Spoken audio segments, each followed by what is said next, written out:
অনেক মানুষকেই ওপর থেকে দেখলে অত্যন্ত স্বাভাবিক এবং সাধারণ একটা মানুষ মনে হয়। মনেই হয় না যে সেই মানুষটার মধ্যে কোনো রকমের কোনো অস্বাভাবিকতা আছে। কিন্তু বহু ক্ষেত্রেই এরকম দেখা যায় যে যে মানুষটাকে ওপর অনেক স্বাভাবিক লাগে, আর পাঁচটা সাধারণ মানুষের মতোই লাগে, সে কিন্তু আদৌ ততটাও স্বাভাবিক নয়। আপনারা হয়তো ভাবছেন যে আমি আবার আজকে এরকম কেন কথা বলছি। তার কারণ হচ্ছে, আজকে আমি যে ঘটনাটা এখন আপনাদেরকে বলবো, সেখানে একটা ফ্যামিলির কথা আপনাদেরকে বলবো, যে ফ্যামিলিতে ওপর দেখতে আর পাঁচটা সাধারণ যেরকম পরিবার হয় সেরকমই একটা হাসি খুশি পরিবার। কিন্তু কিছুদিন তাদেরকে দেখার পরে বোঝা যায় যে সেই পরিবারের মধ্যে কিছু তো একটা গণ্ডগোল আছে। এবার সব পরিবারের মধ্যেই কিছু না কিছু ছোটোখাটো ঝগড়াঝাঁটি, অশান্তি, কিছু না কিছু মনোমালিন্য থাকেই। সেটা স্বামী স্ত্রীর মধ্যে হতে পারে, ছেলে মেয়েদের মধ্যে হতে পারে, সেটা অনেক পরিবারেই থাকে। কিন্তু এই যে একটা অস্বাভাবিকতা ওই পরিবারে ছিল, সেটা কিন্তু একদমই স্বাভাবিক নয়, বা সেটা সচরাচর শোনা যায় না। এবং তার জন্য সেই পরিবারটার কী পরিণতি হয়েছিল এবং কেন ওদের মধ্যে এরকম বিষয়টা ছিল, সেটা যদি জানতে হয় তাহলে কিন্তু আপনাদেরকে এই পুরো ঘটনাটা মন দিয়ে শুনতে হবে। এবং আজকের এই ঘটনাটা কিন্তু ভীষণ ইন্টারেস্টিং। মানে এই ঘটনার মোড় যে কোন দিক থেকে কোন দিকে ঘুরে যাবে, সেটা মানে না শুনলে আপনারা নিজের কানকেও বিশ্বাস করতে পারবেন না।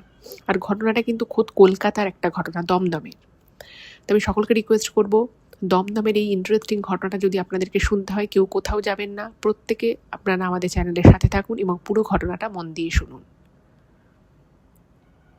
নমস্কার শ্রোতা বন্ধুরা, ভূত ভগবান চ্যানেলে আপনাদের সকলকে অনেক স্বাগত।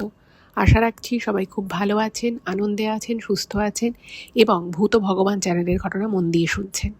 আর সত্যি যদি আপনাদের আমাদের চ্যানেলের ঘটনাগুলো ভালো লাগে, অবশ্যই কিন্তু চ্যানেলটাকে সাবস্ক্রাইব করবেন, ভিডিওগুলোকে লাইক করবেন। পুরো ঘটনাটা শোনার পর আপনাদের কেমন লাগলো সেই মূল্যবান কমেন্ট করে জানাতে কিন্তু একদম ভুলবেন না। আর আপনাদের জীবনে বা আপনাদের পরিচিত কোনো মানুষের জীবনে যদি এরকম কোনো ভৌতিক, অলৌকিক, দৈবিক, অতিজাগতিক কিছু ঘটে থাকে, সেগুলো কিন্তু আপনারা আমাদের কাছে ইমেল করে পাঠিয়ে দিতে পারেন। ইমেল আইডি আমাদের ডেসক্রিপশানে দেওয়া রয়েছে। এইটুকুই বলার ছিল। এবারে আমি চলে যাচ্ছি সরাসরি আজকের ঘটনায়। এখন আমি যেই ঘটনাটা আপনাদের সামনে বলতে চলেছি, সেই ঘটনাটা যিনি পাঠিয়েছেন, তিনি কিছু কারণের জন্য তার নিজের আসল পরিচয়টা গোপন রাখতে বলেছেন। তো উনি বলেছেন যে আপনি যখন এই ঘটনাটা বলবেন, আমাকে নন্দিনী বলে সম্বোধন করতে পারেন। কারণ আমার বন্ধুবান্ধব এবং আমার যারা একদম কাছের মানুষ, তারা আমাকে নন্দিনীই বলে। কারণ ওনার নামের সাথে, মানে ওনার যে আসল নাম, সেই নামের সাথে এই নন্দিনী আর কি নামটার একটু সিমিলারিটি আছে, সেই জন্য। তো অবশ্যই তার রিকোয়েস্ট মতো আমি ওনাকে নন্দিনী বলেই সম্বোধন করছি। তো ঠিক ও যেভাবে লিখেছে ঘটনাটা, আমি ঠিক সেভাবেই আপনাদেরকে বলছি। নিশ্চয়ই নন্দিনীও ঘটনাটা শুনছে, ও নিশ্চয়ই শুনবে যে আমি ঘটনাটা কেমন করে বললাম। কারণ ও আমাকে একটা রিকোয়েস্ট করেছে যে ম্যাডাম আপনি ঠিক যেভাবে আমি বলছি সেভাবেই ঘটনাটা বলবেন। এবং অনেকে দমদমের এই ঘটনাটা জানেন, তো অনেকে হয়তো কিছুটা জানে, হয়তো পুরোটা জানে না। তো সেই জন্যই ও রিকোয়েস্ট করেছে যে আমি আমার নামটা মেনশন করছি না ঠিকই, কিন্তু যারা ব্যাপারটা একটু জানে বা কানাঘুষো শুনেছিল, তারা হয়তো পুরো বিষয়টা এই আপনি যে বলবেন আপনার চ্যানেলের মাধ্যমে হয়তো তারা জানতে পারবে। তো অবশ্যই আমি সেই চেষ্টা করছি। তো প্রথমেই বলি যে নন্দিনী যেটা লিখেছে, ওর বাবা খুব ছোটোবেলায় আর কি, যখন আর কি স্কুলে পড়ে, সেই সময় থেকেই উনি স্বপ্ন দেখতেন যে ওনার একটা খুব ভালো বাড়ি হবে। তার কারণ হচ্ছে, নন্দিনীর বাবা যে বাড়িটায় থাকতেন, সেটায় সবাই মিলে একসাথে থাকা হতো এবং সেটা খুব ছোট্ট একটা বাড়ি ছিল। মানে আর কি প্রচুর ভাই বোন সবাই একসাথে থাকতো। তো সেই বাড়িতে সবার জন্য ঘর ছিল না, প্রপার পড়াশুনো করার জায়গা ছিল না। তো উনি ছোটোবেলা থেকেই স্বপ্ন দেখতেন যে উনি নিজে একটা বাড়ি করবেন। তো পড়াশুনোতে ওর বাবা খুব ভালো ছিল এবং একদম 21 বছর বয়সী উনি একটা খুব ভালো সরকারি চাকরি পেয়ে যান। এবার সেই সময় থেকেই ওনার কর্মজীবন শুরু, এবং তার সাথে সাথে উনি কিন্তু আরও একটা কাজ করতেন, প্রাইভেট কাজ, সেটাও করতেন। তো এইরকম করে ওনার যখন 25 বছর বয়স, সেই সময় উনি দমদমে একটি একতলা বাড়ি সমেত একটা মানে জমির উপরে একটা একতলা বাড়ি রয়েছে, সেই বাড়িটা মানে আর কি কমপ্লিট নয় কনস্ট্রাকশনটা, 2 বেডরুম, একটা বারান্দা, এইগুলো করা হয়েছিল, কিন্তু বাড়ির ছাদটা ছিল না। তো যে বাড়ির মালিক ছিল সে জমি সহ ওই বাড়িটা বেচে দেয় এবং খুব কম দামেই পায়। এবং যেহেতু অনেক বছর আগে উনি কিনেছিলেন এবং ওর পাশে একটা মানে ডোবা মতো ছিল, তো সেই জন্য ওইটার ভ্যালু খুব একটা বেশি ছিল না। তো ওনার বাবা যে পরিমাণ টাকা জমিয়েছিলেন সেই টাকা দিয়ে উনি ওটা কিনে নেয়। এবার কিনে নেওয়ার পরে ওনার বাবা ওখানে পুরো কনস্ট্রাকশনটা কমপ্লিট করে, আর একটা এক্সট্রা বেডরুম বানিয়ে উনি সেখানে থাকা শুরু করে। উনি ওনার ফ্যামিলি মানে ওনার মা বাবাকে নিয়ে থাকা শুরু করে। তো তারপরে আস্তে আস্তে ওর বাবার সম্বন্ধ দেখা হয়, বিয়ে হয়। তো বিয়ের পরে বউ নিয়েও উনি ওই বাড়িতেই থাকতেন। এবার ইন দ্য মিন টাইম ওই পাশে যে ডোবা মতো যে জায়গাটা ছিল, তো সেই জায়গাটা আর কি যে মালিকের অধীনে ছিল, তো সে প্রথমে ওটাকে মাটি ফাটি দিয়ে ডোবাটা বুঝিয়ে ফেলে। সে বাড়ি করবে এরকমই একটা তার কিছু পরিকল্পনা ছিল। কিন্তু যে পাশের ওই জমিটার মালিক ছিল সে বিশাল বড় লোক ছিল এবং তাদের আর কি বর্ধমানের দিকে আরও অনেক জমি জায়গা, বিভিন্ন জায়গায় আর কি সম্পত্তি রয়েছে। তো তার তখন একটা কিছু এমার্জেন্সি চলে আসে, তো সে ওই জন্য ভাবে যে এই জমিটা সে বিক্রি করে দেবে। এবার ওর বাবা যখন এটা জানতে পারে যে পাশের ওই ডোবাটা যেটাকে বোঝানো হয়েছে সেটা বিক্রি আছে, তো ওনার এই ধরনের জমি বাড়ি প্রপার্টি তো ওনার খুব ভালো লাগতো। তো উনি একবার খোঁজখবর করে যে কত টাকা লাগবে বা কিছু। তো তখন জানতে পারে যে ওটার মোটামুটি একটু ভালোই দাম আছে। তো উনি মালিকের সাথে যোগাযোগ করে, তো মালিককে বলে যে আমি তো পাশেই থাকি, আমি এই জমিটা কিনতে পারি, কিন্তু আমার কাছে এই মুহূর্তে এত টাকা নেই। আমি আপনাকে এত টাকা থোক দেবো এবং বাকি টাকাটা আমি আপনাকে মাসে মাসে দেবো এবং যত তাড়াতাড়ি সম্ভব আমি আপনার পুরো টাকাটায় চুকিয়ে দেবো। তো ভদ্রলোক খুব ভালো ছিলেন, তিনি বললেন যে হ্যাঁ আমি তো বেচবই, তো আপনি যখন পাশেই থাকেন আপনি জমিটা ভালো করে রক্ষণাবেক্ষণ করতে পারবেন, তো ঠিক আছে আপনি নিয়ে নিন। তো ওর বাবা থোক কিছু টাকা দিয়ে নিয়ে নেয় এবং তারপরে মানে ওনাদের যে আদি যে বাড়ি ছিল সেখানে যা ভাগ বাটোয়ারা হয় সেখান থেকে উনি তার ভাগটা বেচে আরও কিছু টাকা পয়সা ধার করে আগে ওই জমির টাকা উনি শোধ করে দেন। এবার মানে উনি ভাবলেন যে বাহ ভালোই হলো, এবং ওই যে পাশে ডোবাটা ছিল সেই ডোবাটাকে বুঝিয়ে যে মানে ল্যান্ডটা তৈরি হয়েছে, সেই ল্যান্ডটা কিন্তু খুব বড় ল্যান্ড ছিল তা নয়, কিন্তু ওই যা ছিল তাতে একটা ঘর উঠে যাবে। তো ওর বাবা ভাবলো যে এই জমিটাকে এভাবে রেখে আর কি করবো। তো উনি তখন ওটার উপর একটা বাড়ি বানিয়ে নিলেন, মানে আরও 3-4 বছর পর উনি একটা বাড়ি বানিয়ে নেন। এবং সেই সময় এই নন্দিনী আর নন্দিনীর বোন দুজনই হয়ে গেছে এবং তখন নন্দিনীর বয়স হচ্ছে ওই ধরুন 12-13 এরকম বয়স ওর। মানে অনেক বছরে আর কি লেগেছে ওনার বাড়ি ফাড়ি বানাতে, কারণ উনি ধার বাকি করে জমিটা কিনেছিলেন, ফলে সেই ধার শোধ করেছেন, আবার উনি টাকা পয়সা ফার্দার জমিয়েছেন। তো এইসব করে করে যখন মানে ওর 13 বছর বয়স নন্দিনী, তখন ওর বাবা আলটিমেটলি বাড়িটা তৈরি করে। এবার বাড়িটা যখন উনি তৈরি করলেন, তো তৈরি করার পরে উনি প্রথমে অ্যাজ ইট ইজ রেখে দিয়েছিলেন। এবার দেখবেন একটা বাড়ি, সেই বাড়িটাকে যদি এমনি রেখে দেওয়া হয় তাহলে কিন্তু সেই বাড়িতে ঝুল পড়ে, নোংরা হয়, যা হয় আর কি। একটা বাড়িতে মানুষ থাকা আর না থাকার মধ্যে তো অনেকটাই পার্থক্য আছে। তো উনি দেখছেন যে বাড়িটা উনি এত শখ করে বানালেন, কিন্তু বাড়িটায় ধুলো পড়ে যাচ্ছে, নোংরা হয়ে যাচ্ছে। তো তখন ওনাকে সবাই বললো একটা কাজ করো, নয় তোমরাই ওইটায় থাকো, না হলে একটা ভাড়া বসিয়ে দাও, তাহলে অ্যাটলিস্ট বাড়িটা মেনটেন থাকবে। তো উনি ভাবলেন যে ঠিক আছে, ভাড়া বসানোর প্ল্যানটা তো বেশ ভালো। আর যেটা ও লিখেছে নন্দিনী, যেহেতু ও আর ওর বোন, ওর মা মানে ওর মা 2 মেয়েকে নিয়েই মেনলি বাড়িতে থাকতেন, কারণ ওর বাবা সকালবেলা বেরিয়ে যেত এবং বাড়িতে ঢুকতে ঢুকতে রাত হয়ে যেত। তো সেই জন্য ওর বাবা না মানে প্রথমে কনফিডেন্স পেতেন না যে কীরকম ভাড়া দেবো, তারা কীরকম লোকজন হবে, 2 মেয়ে নিয়ে আমার স্ত্রী থাকে, যদি ভালো ভাড়াটে না হয় একটা অশান্তি হবে, ঝামেলা হবে। আর বাড়ির মধ্যেই যেহেতু মানে বাড়ির বাউন্ডারিটা একটাই, পাশাপাশি 2 বাড়ি, তো বাড়ির মধ্যে যদি ভালো লোক না হয়, খারাপ লোক থাকে, তাহলে বাড়ি ভাড়া দেওয়া একটা চাপের হয়ে যাবে। তো তখন ওর মা বললো যে ঠিক আছে, তাহলে তুমি এমন লোক দেখি ভাড়া দাও যারাও এরকম আমাদের মতোই ফ্যামিলি পার্সন হবে, মেয়ে থাকলে, ছেলেও যদি থাকে অসুবিধে নেই, ছোট ছেলে হলে তো কোনো প্রবলেম নেই। তো এরকম যদি হয় তাহলে তো আমাদের কোনো সমস্যাই থাকে না, বাড়িটাও দেখভাল হবে, ঘরদোর মোছা হবে, পরিষ্কার পরিচ্ছন্ন থাকবে। তোর বাবা বলল ঠিক আছে, যদি আমি এই রকম কোনো ভাড়াটে সত্যি সত্যি পাই তাহলে আমি বাড়ি ভাড়া দিয়ে দেবো, আমার কোনো ব্যাপার না। তো এইরকম যা চিন্তাভাবনা তাই কাজ হলো, ভাড়া খোঁজা শুরু হলো এবং ওনারা আর কি একটা ভাড়াটের সন্ধান পেলেন এবং যে দালাল ওই ভাড়াটের সন্ধান দেয়, তো সেই দালাল বলছে যে একটা খুব ভালো পরিবার পেয়েছি আর তারা প্রচুর বড়লোক। মানে বলছে যে যে ভদ্রলোক সে হচ্ছে ডাক্তার, আর ওনার যে স্ত্রী তিনি নাকি কোনো একটা কাজের সাথে যুক্ত আছেন। বলছে তিনি অনেক ধরনের যে এনজিও হয় সেই এনজিওর সাথে নাকি যুক্ত আছে এবং ওদের অগাধ পয়সা। তো ওদের অনেক সম্পত্তি আছে, কিন্তু কিছু কারণের জন্য ওরা নিজেদের ওখানে থাকবে না। তো ওরা একটা এরকম ভাড়া খুঁজছে, কারণ ওদের দমদমের মধ্যে কোথাও একটা থাকতে হবে, কারণ ওনার মেয়ে এখানকার দমদমেরই বেশ একটি নাম করা ইংলিশ মিডিয়াম স্কুলে পড়ে, ভর্তি হয়েছে। তো সেই জন্য ওরা ওইখানে খুঁজছে, হয়তো বেশি দিন থাকবে না, ওরা অনেক বড় লোক, হয়তো কোনো প্রপার্টি কিনে নেবে। তো তখন ওরা এক কথায় রাজি হয়ে গেল এবং এরা যে পরিমাণ ভাড়া চেয়েছিল ওরা সেই পরিমাণ ভাড়া দিয়ে দিতে রাজি হয়।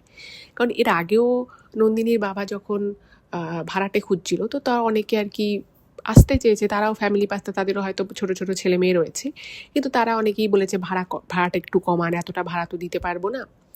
কিন্তু এক্ষেত্রে পয়সার তো অভাব নেই, তো ভাড়া যে বলছে যে বাড়িটা আপনাদের নতুন সেই জন্যই ওরা আসছে। বুঝতেই পাচ্ছেন একজন ডাক্তার আর একজনও বেশ ভালো এনজিওর সাথে যুক্ত রয়েছে, বড়লোক ফ্যামিলি, তো ওরা তো যাতা বাড়িতে থাকবে না, তো ওরা একটা এরকমই ভালো নতুন বাড়ি খুঁজছিল। তো এরা যে পরিমাণ ভাড়ার কথা বলেছে ওরা সেই টাকা দিতেই রাজি হয়। এবার একদিন ওই ভদ্রলোক আর কি, যিনি ডাক্তার, তিনি এসে একবার বাড়িটা দেখেছেন এবং তিনি বলেন আমার পছন্দ হয়েছে, এবং সেই দিনই অ্যাডভান্স করে যায়। তো এরা তো ভাবলো বেশ বাহ, এটা বেশ ভালো ফ্যামিলি পাওয়া গেল। তো ওরা এলো, তো দেখছে যে ওদের বেশ বড় টিভি, দামি খাট, খুব বেশি আসবাবপত্র নিয়ে ওরা আসেনি, কিন্তু যা যা নিয়ে এসেছে সেগুলো যথেষ্ট এক্সপেন্সিভ। তো বুঝতেই পারে যে এদের ভালো পয়সা আছে, এবং যারা আর কি ওদের ওই মালগুলো তুলে তুলে দিচ্ছিল ঘরে, তাদেরকে টাকা দেওয়ার পরও শুধুমাত্র চা জল খাওয়ার জন্য 100 টাকা দিয়ে দেয়। বেশ হাত দিয়ে প্রচুর জলের মতো পয়সা খরচা করে, এইরকম টাইপের আর কি লোক। তো ওরা তো দেখে ভাবলো যে বাহ, একটা ভালো ফ্যামিলিকে তাহলে ভাড়া দেওয়া গেল। এবং ওরা ঘরটাকে এত সুন্দর করে সাজিয়েছিল যে দেখবার মতো, ওদের ঘরের ভোল চেঞ্জ হয়ে গেছে, এত দামি দামি জিনিসপত্র দিয়ে ওরা ঘরটাকে সাজায়। যাই হোক, তো ওরা এসে থাকা শুরু করলো। এবার ওই যে ভদ্রলোক ছিল তিনি বেসিক্যালি ওড়িশাতেও চেম্বার করতেন। তো উনি সপ্তাহে 3 দিন ওড়িশায় যেতেন, সেখানে উনি কাজ করতেন, আর বাকি দিন এখানে কলকাতায় আর কি উনি থাকতেন। আর যে ভদ্রমহিলা ছিলেন তিনি একটু অহংকারী ছিলেন, কারণ প্রচুর পয়সাওয়ালা ছিল, আর তাদের তো তাকে দেখেও বোঝা যেত, ভারী ভারী গয়না পরে থাকতো, মোটা চেন, হীরের কানের দুল, ফিঙ্গার রিং, আর বাচ্চাটাও বড় স্কুলে পড়ে, একদম যাকে বলে হাইফাই ফ্যামিলি টাইপের। এবং ওরা বলেই দেয় যে ওরা একটা কোথায় বাড়ি বানাচ্ছে এবং ওরা 1.5-2 বছরের মধ্যে উঠে চলে যাবে। তো এরা সে কথাতেই রাজি হয়েছে। এবার প্রথম যেটা ওরা দেখে, যে ভদ্রলোক যিনি ডাক্তার আর কি, তিনি সপ্তাহে 3 দিন করে বাড়িতে থাকতেন না, কারণ তিনি ওড়িশার কোনো একটা প্রাইভেট হসপিটালের সাথে যুক্ত ছিলেন, উনি সেখানে সার্জারি করতে যেতেন, আর বাকি দিনগুলো এখানেই থাকতেন।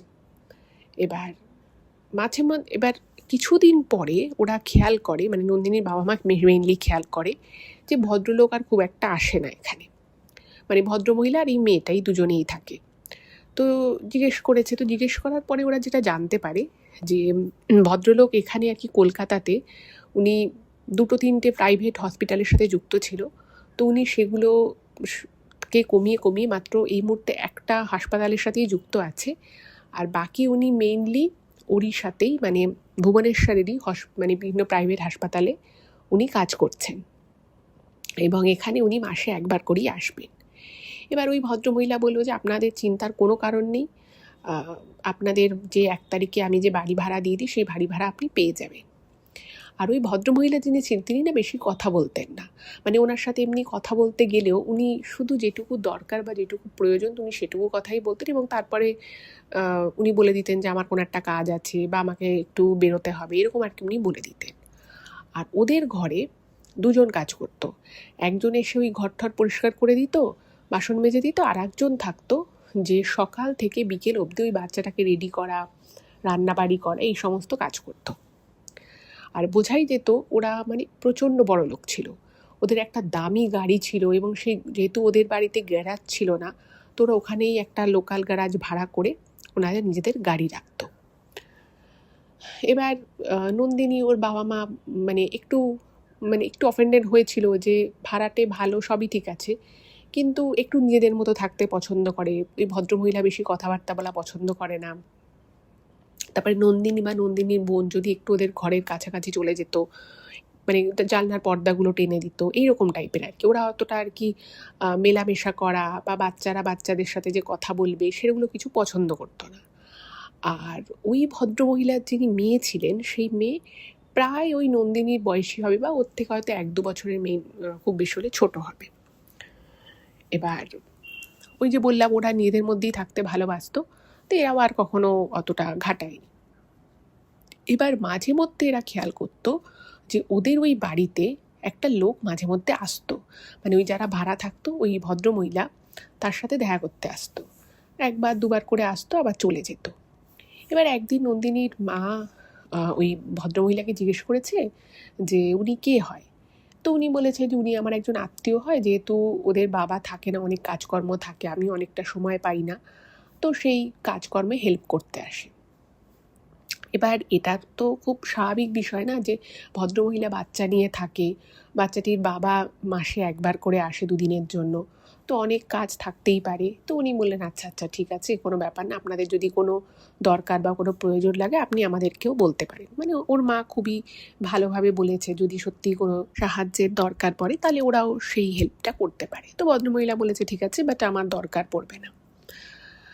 এবার মাঝে মধ্যেই দেখতো যে ওই লোকটা আসতো, এসে এসে বেরিয়ে যেত, এবং তার কিছুদিন পর থেকে ওরা যেটা খেয়াল করে যে ওই লোকটা ধরুন সপ্তাহে 2-3বার আসে, এবং সে আসে গিয়ে ঠিক রাত 9টা নাগাদ, আবার চলে যায়ও ঠিক ওই সকাল 8টা, কখনো 7:30, 9টা এরকম টাইমে। তো এবার ওই লোকটার আসা যাওয়াটার একটুখানি সন্দেহজনক ঠেকতে লাগলো। তার কারণ হচ্ছে যে ওই লোকটা না কীরকম একটা লুকিয়ে লুকিয়ে ঢোকে, বেরোনোর সময়ও বেশি লুকিয়ে লুকিয়ে বেরোয়। আর লোকটাকে যদি জিজ্ঞেস করা হয় যে, মানে ওর বাবা একদিন মুখোমুখি হয়ে গেছে, জিজ্ঞেস করেছে যে আপনি কোথায় থাকেন, তো লোকটা একবার বলছে পাটুলি থাকি, তারপরে বলছে না মানে পাটুলিতে আমি টেম্পোরারি থাকি, আমি আসলে থাকি হচ্ছে আসানসোলে। হ্যাঁ, তো তারপরে একদিন লোকটাকে দেখছে যে একটা বড় পোটলা প্লাস্টিক নিয়ে বেরোচ্ছে, আর ওই লোকটা যখন ঢোকে বা বেরোয় ও না খুব এদিক ওদিক তাকাতে থাকে, মানে ওর চোখটা লোকটার এদিক ওদিক ঘুরতে থাকে। তো এই কয়েকটা জিনিস দেখে না ওর বাবা মায়ের একটু সন্দেহ হয়।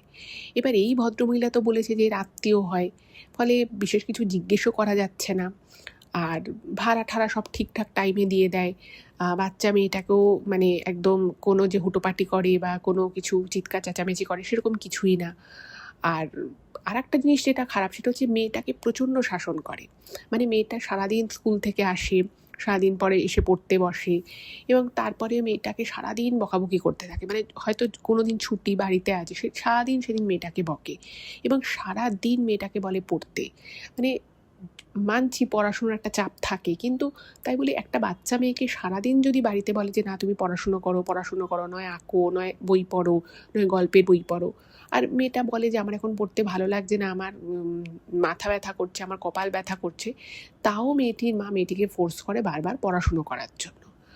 আর মেয়েটিকে সবসময় না ঘরের মধ্যে রাখতো, মানে ওই যে ঘর থেকে একটুখানি বাইরে আসবে, যেখানে দুটো আরও বাচ্চা মেয়ে রয়েছে তাদের সাথে কথা বলা বা তাদের সাথে খেলাধুলো করা, কিচ্ছু করতে দিত না। মানে ওই মেয়েটা যদি একটুক্ষণ বাড়ির সামনের দাওয়াটায় বা বারান্দায় এসে ঘুরতো, মেয়েটির মা বলতো যে তোমার পড়াশুনো নেই, যাও ঘরে গিয়ে পড়তে বসো, মানে সবসময় মেয়েটার সাথে না ওরকম করে আর কি কথা বলতো। তো এটা ওদের খুব একটু অড লাগতো যে ঠিক আছে মানছি যে ওর বাবা মা হয়তো একটু বেশি ওর পড়াশুনো নিয়ে সিরিয়াস, কিন্তু তাই বলে একটা বাচ্চা মেয়ের সাথে এরকম ব্যবহার করবে, সবসময় মেয়েটাকে পড়তে বস বলে যাবে, এটা তো খুব একটা স্বাভাবিক না। আর এটা মেয়েটার যে শরীর মনের উপরে যে প্রভাব পড়ে সেটা আবার মেয়েটাকে দেখলে বোঝা যায়। আর ওদের বাড়িতে না মানে কি হতো, মাঝে মধ্যেই ওরা খাবার কিনে আনতো, মানে ভদ্রমহিলা খাবার কিনে আনতেন। এটা ওদের একটু অবাক লাগতো যে মহিলা, আর ওই যে মহিলা বলেছিল যে উনি এনজিওতে কাজ করে বা এনজিওর সাথে যুক্ত রয়েছে, উনি খুব উল্টো মানে অড টাইমে বেরোতেন, হয়তো দুপুর 2টোর সময় বেরিয়ে গেল, কখনো 1টার সময় বেরিয়ে গেল। আর মেয়েটাকে কি করতো, ওই রকম বাইরে থেকে তালা দিয়ে রীতিমতো যেত। আর মেয়েটা সারাদিন বাড়িতে থাকতো, স্কুল থেকে এসে যদি আর কি থাকার হতো বা ছুটির দিন হলে মেয়েটা সারাদিন বাড়িতে একা পড়ছে, ওর খাবার রাখা থাকতো এইরকম। তো এগুলো দেখে না নন্দিনীর মায়ের একটু খারাপ লাগতো এবং একটু সন্দেহ হতো যেটা আবার কেমন ফ্যামিলি, ডাক্তার একজন, এত পয়সাওয়ালা, সব ঠিক আছে, কিন্তু বাচ্চা মেয়েটার সাথে এরকম আচরণ করে, সবসময় নয় পড়তে বসছে বলতে, নয় বলছে গান করতে, মানে সব কিছুই খুব চাপ দিয়ে দিয়ে মেয়েটাকে করানো হতো। এবং মেয়েটি কোথাও হয়তো একটা গান শিখতো, তো মেয়েটাকে বাড়িতে এসে বলতো এই তুমি ভালো করে গান করো, তোমার হচ্ছে না, ভালো করে করো, আরও গলায় সুর আনো, মানে এরকম করে মেয়েটাকে অলওয়েজ প্রেশারে রাখতো। আর মেয়েটাকে যখনই ওরা দেখতো সবসময় না মেয়েটাকে খুব টেন্সড লাগতো, খুব স্ট্রেসড লাগতো, মনে হতো যেন কোনো কিছু নিয়ে মেয়েটি খুব চিন্তায় আছে, খুব চাপে আছে, এইরকম মেয়েটাকে দেখে মনে হতো। যাই হোক, এবার যাদের বাচ্চা তাদের ব্যাপার, খুব বেশি তো আর বলা যায় না। তার মধ্যে ওর মা ওভাবে কথাবার্তাও কিছু বলতো না, ফলে এরাও অতটা আর সুযোগ পেত না ওই মেয়েটির সাথে কথা বলার। এইবারে একদিন নন্দিনীর বাবা ওই ভদ্রমহিলাকে এমনি নর্মালি জিজ্ঞেস করে যে কি ব্যাপার, তো ডাক্তারবাবুকে অনেক দিন দেখি না, উনি কি এখন এখানে আসেন না? তো তখন ওনার ওয়াইফ বলে যে না আসলে ও ওখানে খুব বিজি হয়ে গেছে, আর ওনাদের নাকি ওড়িশায় একজন নিকট কেউ থাকে ওনার শ্বশুর বাড়ির দিকে, তো বলছে যে সেখানে কিছু দরকার আছে, তো সেই জন্য এখন মোটামুটি উনি ওখানেই আছেন। এবার তারপর ওই যে বললাম যে একটা লোক মাঝে মধ্যেই আসতো এবং তাকে দেখে মনে হতো যে সে একটু লুকিয়ে চুরিয়ে আসছে এরকম টাইপের। তো উনি সরাসরি জিজ্ঞেস করে যে একজন ভদ্রলোক আসে, তো তিনি যখন ঢোকেন তখন আমাদের একটা কীরকম লাগে, উনি যেন মনে হচ্ছে এদিক ওদিক তাকাতে তাকাতে কিছু একটা লুকোচ্ছেন, এরকম টাইপের করে উনি কেন ঢোকেন? এবার এই কথাটা যখনই নন্দিনীর বাবা ওই ভদ্রমহিলাকে বলে, তিনি না একটু বিরক্ত প্রকাশ করেন। তো ওনার বাবা তখন বলে যে না আসলে আমি মানে বাড়ির সেফটির জন্যই বলছি, উনি কি কোনো বিষয়ে ওনার কি কোনো সমস্যা হয়? তো তখন ওই ভদ্রমহিলা যে উত্তরটা দেয় বা যে কথাটা বলে সেটা কিন্তু একটু শকিং ছিল। উনি বলেন যে ওই ভদ্রলোক সে ওনার কোনো আত্মীয় হয় এবং তাকে নাকি এই ডাক্তারবাবু এবং তার পরিবারের লোকেরা খুব একটা পছন্দ করে না। তো সেই জন্য সে যখন আসে তখন একটু মানে আড়ালে আসে, মানে ডাক্তারবাবু থাকলে সে আসে না এবং চেষ্টা করে যাতে কেউ জানতেও না পারে যে উনি আসে, কারণ ওনার ফ্যামিলির লোকেদেরকে নাকি এই ডাক্তারবাবু এবং তার পরিবার পছন্দ করে না। এই কথাটা কি উনি ডাইরেক্টলি বলে। এবার এটা তো একদম একটা ফ্যামিলির ভেতরকার কথা, এই বিষয়টা নিয়ে তো আর বিশেষ কিছু বলা যায় না, তো ওর বাবাও বিশেষ কিছু আর বলেনি। তো উনি চলে এসছে। এইবার ওই যে মেয়েটি যে থাকতো বাড়িতে, তো ওদের একজন কাজের লোক থাকতো, তো সেই কাজের লোক মাঝে মধ্যে আর কি ওই বিকেল অবধি থাকতো, আর কখনো কখনো মেয়েটা আবার একাও থাকতো। এবার একদিন কি হয়, ওই ভদ্রমহিলা ওরকম 1:30-2টো নাগাদ ওই লোকটির সাথে কোথাও বেরিয়ে যায়, আর মেয়েটি স্কুল থেকে আসে ওই 3টে নাগাদ। এবার অন্যান্য সময় কি হয় যে কখনো যদি ওই লোক না থাকে তো ওর মা কী করতো, মানে বাচ্চাটা স্কুল থেকে আসার পরে তালা দিয়ে চলে যেত, আর যদি ওই ভদ্রমহিলা চলে আসতো যে আর কি দেখতো কাজকর্মও করতো, সে ওই ওর মা আসা অবধি থাকতো। এইবারে একদিন যেটা হয়েছে যে ওই ভদ্রমহিলা তো বেরিয়ে গেছে ওই লোকটার সাথে 2-2:30 নাগাদ। এবার মেয়েটা স্কুল থেকে এসেছে, এসে ওই ভদ্রমহিলা ছিল, তো ওই মহিলার ওই মেয়েটা মানে ফেরত আসা পর্যন্ত, ওর মায়ের আর কি ফেরত আসা পর্যন্ত থাকার কথা ছিল। এবার হঠাৎ করেই নন্দিনীর মা, নন্দিনী তখন বাড়িতে ছিল, ওর বোনও বাড়িতে ছিল, ওর বাবা বাড়িতে ছিল না। তো হঠাৎ করেই ওই বাড়ির সেই কাজের লোক সে এসে বলছে যে বৌদি একটা খুব বড় বিপদে পড়ে গেছি। তখন বলছে কি হয়েছে? তখন বলছে আর বলবেন না, আমার বাবা একা থাকে, তো আমার বাবা হঠাৎ করে খুব অসুস্থ হয়ে গেছে, আমাকে মানে আশেপাশের লোকজন ডাকছে, ওরা হাসপাতালে নিয়ে যাওয়ার একটা ব্যবস্থা করছে, কিন্তু ওরা বলছে যে তুমি আসো, তুমি একমাত্র সন্তান, আর আশেপাশে ওদের কোনো বড় আত্মীয় স্বজনও নেই। তো বলছে যে ওরা একবার আমাকে চাইছে, এদিকে আমি ওই বাচ্চাটার মাকে বলছে যে ওই ম্যাডামকে ফোন করছি, উনি ফোন তুলছে না, আমাকে এক্ষুনি বেরিয়ে যেতে হবে, আমি 15 মিনিট ধরে চেষ্টা করছি, ওনাকে পাচ্ছি না, তো আপনি যদি একটু মেয়েটাকে রাখেন বা আপনি যদি ওই মেয়েটির সাথে ওই ঘরে থাকেন তাহলে আমি বেরিয়ে যেতে পারি। এবার তখন নন্দিনীর মা একটু মানে একটু অবাক হয়ে গেছে, একটু থতমত খেয়ে গেছে, কি করবে বুঝতে পারছে না। তখন বলছে আমার বাবাকে বাঁচাতে হবে, কারণ ওরা তো শত হলেও পাড়া প্রতিবেশী, বাইরের লোক, আমি ওদেরকে বলেছি তোমরা অ্যাম্বুলেন্স ডাকো, আমি এক্ষুনি পৌঁছে যাচ্ছি, কিন্তু বিষয় হচ্ছে যে আমি যতক্ষণ না যাব ততক্ষণ কিন্তু হাসপাতালে ভর্তি করানো যাবে না। এবার একটা এরকম এমার্জেন্সি ব্যাপার, তো ওর মা বলেছে ঠিক আছে তুমি চলে যাও, আমি যাচ্ছি ঘরে। তো দুটো বাড়ি পাশাপাশি ওদের। তো নন্দিনীর মা কি করেছে, ও মানে ওই মহিলাকে বলেছে ঠিক আছে তুমি চলে যাও, আমি যাচ্ছি। তো মেয়েটা ঘরে গেছে। এবার বিষয় হচ্ছে যে যখন থেকে এরা ভাড়া নিয়েছে তখন থেকে ওই যে বললাম যে ওই মহিলা মানে মিশুকে তো একদমই নয়, খুব একটা বেশি কথাও বলতে চায় না, আর ওরা না ওই ঘরের ভিতরে তারপর থেকে ঢোকেনি, মানে সেরকম আর সুযোগও হয়নি। তো ঢুকে দেখছে যে ওদের যে প্রথম যে বসার ঘরের মতো, যে বারান্দা মতো যে বসার ঘরটা রয়েছে, সেটা খুব সাজানো গোছানো, আর মেয়েটা রয়েছে তার পিছনের বেডরুমে। এবার মেয়েটা না মানে কীরকম একটা হয়ে আছে, মানে ঘুম থেকে উঠলে মানুষ, মানে খুব গভীর ঘুম থেকে যদি হঠাৎ করে কাউকে তোলা হয়, তার যেরকম একটা তাকে দেখে মনে হবে, ওই মেয়েটাকে দেখে সেরকম মনে হচ্ছে।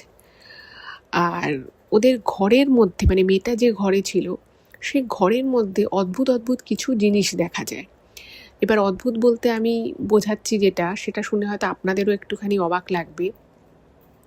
ছোট ছোট যে বাঁশের কঞ্চিগুলো হয়, তো সেরকম কোনো বাঁশের কঞ্চি পোড়া, এক কোনায় বেশ কিছু পোড়া এরকম বাঁশের কঞ্চি রাখা রয়েছে, এক পাশে লাল কিছু কিছু ছোট ছোট ছোট ছোট লাল কাপড়ের পুঁটলি রাখা রয়েছে, আবার অন্য পাশে অদ্ভুত টাইপের কিছু, মানে ওই গাছের ছাল, তারপরে ডালপালা ছোট ছোট ছোট ছোট, সেগুলোকে একটা গাঁট্টি করে রাখা রয়েছে, মানে অদ্ভুত টাইপের জিনিস। তো এগুলো দেখে না ওর মা খুব থতমত খেয়ে যায়, খুব অবাক হয়ে যায় যে মানে ওরা এত বড় লোক, ঘরে এত দামি দামি জিনিসপত্র, এগুলো ঘরের মধ্যে কী করে রেখেছে, আর পুরো ঘরটা নোংরা হয়ে আছে রীতিমতো, আর মেয়েটা ওই ঘরে রয়েছে। তো তখন ওর মা ভাবলো যে ঠিক আছে মেয়েটাকে আর কিছু বলবো না, তো তখন মেয়েটাকে স্বাভাবিকভাবে জিজ্ঞেস করেছে যে কিছু খেয়েছো তুমি, কারণ লোকটা তো বেরিয়ে গেল, সে রান্না করেছে কি করেনি ওর মা তো জানে না। তো মেয়েটা তখন মাথা নাড়ে যে খেয়েছে, মানে হ্যাঁ সম্মতিতে মাথা নাড়ে। এবার ওর মা ভাবছে যে মেয়েটাকে দেখে না কিরকম একটা অস্বাভাবিক লাগছে, এমনিতে সারাক্ষণই মেয়েটাকে দেখে ওরকমই লাগে। তো দেখছে হঠাৎ করেই মেয়েটা না খাটের এক কোনায় চুপচাপ বসে একটা বই নিয়ে পড়ছে, মানে দেখাচ্ছে পড়ছে, কিন্তু অ্যাকচুয়ালি মেয়েটা পড়ছে না, কারণ মেয়েটা বইটা উল্টো করে ধরে রেখেছে। আর মেয়েটা মাথাটা নিচু করেছে ঠিকই, কিন্তু মেয়েটা খেয়াল রাখছে যে নন্দিনীর মা কি করছে না করছে, বা কি দেখছে না দেখছে এইগুলো। তো হঠাৎ করেই তখন নন্দিনীর মা বলে যে আচ্ছা তুমি তো এই ঘরে আছো, একা আছো, চলো তুমি আমার ঘরে চলো, ওখানে নন্দিনী আছে, ওর বোন আছে, তুমি ওদের সাথে গল্প করবে, খেলবে, তোমার ভালো লাগবে। তো এই বলে যখন মেয়েটাকে ডেকেছে, তো তখন না ও বলছে না না, মা মাসি জানতে পারলে আমাকে খুব বকা দেবে, আমি কোথাও যাব না, আমি এখানে আছি, আমি এখানে একা থাকতে পারবো, আমি তো একা থাকি, আপনি বরং তালা দিয়ে চলে যান। এবার ওর মা ভাবছে যে একটা বাচ্চা মেয়ে, সে এমনিতে কোথাও বেরোয় না স্কুল ছাড়া, কোথাও খেলতে যায় না। এবার তাকে বলেছে যে পাশের ঘরে, জাস্ট পাশেই ঘর, মানে কত হবে ধরুন দুটো বিল্ডিংয়ের, দুটো বাড়ির মধ্যে ধরুন দূরত্ব হচ্ছে প্রায় ওই 7-8 ফুট 9 ফুট ম্যাক্সিমাম, এর থেকে বেশি ডিস্টেন্স নয়। তোর মা বলছে কেন তুমি আসো, তুমি আমাদের ঘরে তো কখনো আসোনি, আর নন্দিনী তোমার থেকে হয়তো ম্যাক্সিমাম 1-2 বছরেরই বড় হবে, তো তুমি ওর সাথে গল্প করবে, তোমার ভালো লাগবে। তো হঠাৎ করেই তখন মেয়েটা না মানে মানে একটা অদ্ভুত দৃষ্টিতে ওর মায়ের দিকে তাকায় এবং তাকিয়ে বলে যে আমাকে একটুখানি জল আর একটু বিস্কুট খাওয়াবে, আমি তাহলে যেতে পারি। এবার এরকম একটা কথা শুনে ওর মায়ের একটুখানি মানে মনটা গলে যায় যে হারে মেয়েটা একটা জল বিস্কুট খেতে চেয়েছে, তার মানে হয়তো মেয়েটা খায়নি। তো বলছে হ্যাঁ হ্যাঁ, আমি তোমাকে জল বিস্কুট তুমি যা চাইবে তাই, তোমার কাছে চানাচুর আছে, তোমাকে মুড়ি চানাচুর মেখে দেবো, চলো। এবার মেয়েটা না মানে খুব হাসি মুখে রাজি হয়। তো তারপরেই মেয়েটা বলছে না না, মা মাসি আমায় বকবে। এবার বারবার না মা মাসি কথাটা বলছে। তো ওর নন্দিনীর মা ভাবছে যে ওর মাকে তো দেখি, মাসি কোথায়? তখন বলছে তোমার মাসিও এখানে থাকে? তখন বলছে না না না না না, আমার মাই এখানে থাকে, আমার মাই এখানে থাকে, শুধু আমার মা থাকে।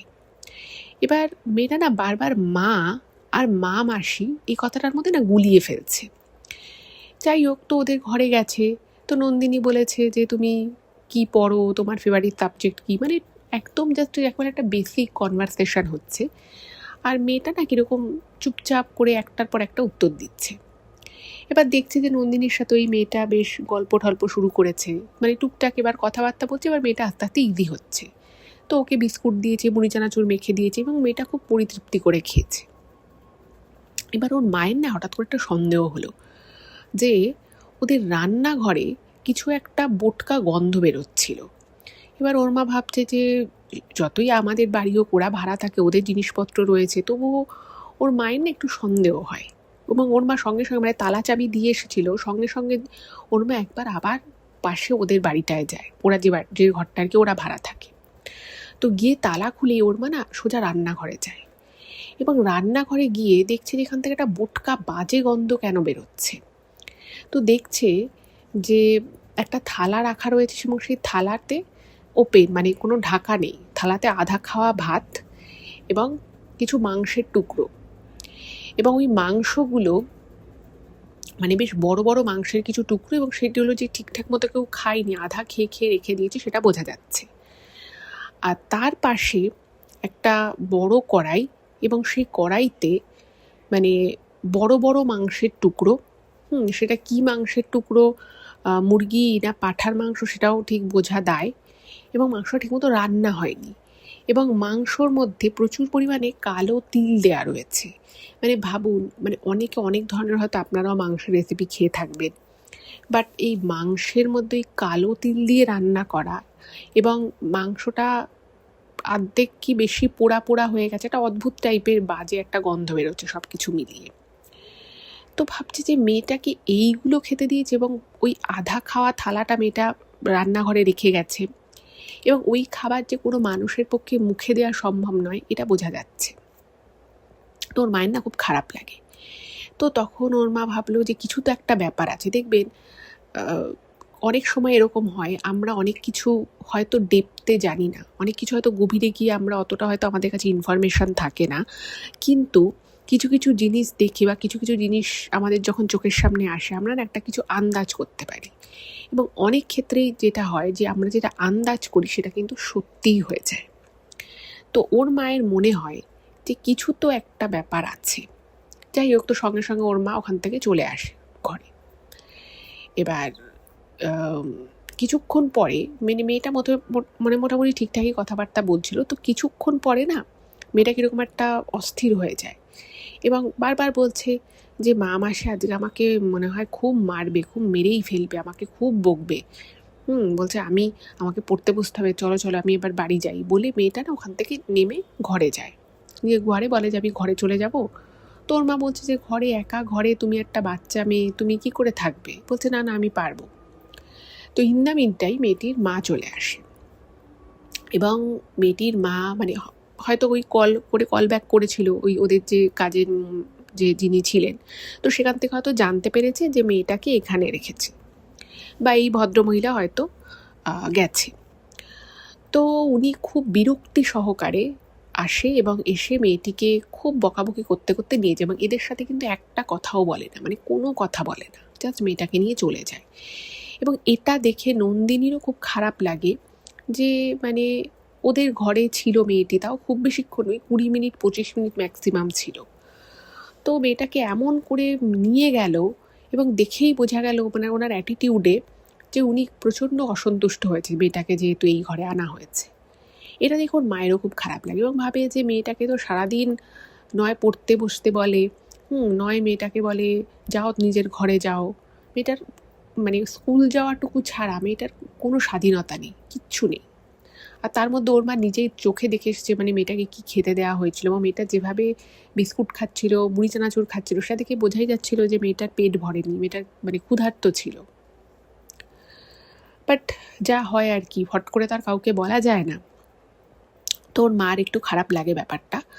তো উনি ভাবলো যে ঠিক আছে, আমি পরে ঠাড়ে ঠোড়ে কোনো একটা কথায় জিজ্ঞেস করবো মেয়েটির মাকে, যে মানে অদ্ভুত এরকমভাবে রান্না করে কেন, আর এরকম রান্না তো বড় মানুষের পক্ষেই খাওয়া সম্ভব না, একটা বাচ্চা মেয়ে সে কী করে এরকম খাবার খাবে। ইন দ্য মিন টাইম মানে ওর মা না এই মহিলার উপরে একটু নজরদারি করা শুরু করে, কারণ ওনার একটা মনে সন্দেহ জেগেছিল যে কিছু তো একটা ব্যাপার আছে। তো পরের দিন ওর মা খুব ভোর ভোর ওঠে ঘুম থেকে, কারণ ওর মায়ের একটা জায়গায় যাওয়ার কথা ছিল, তো সেই জন্য ওনাকে সকাল সকাল উঠতেই হতো।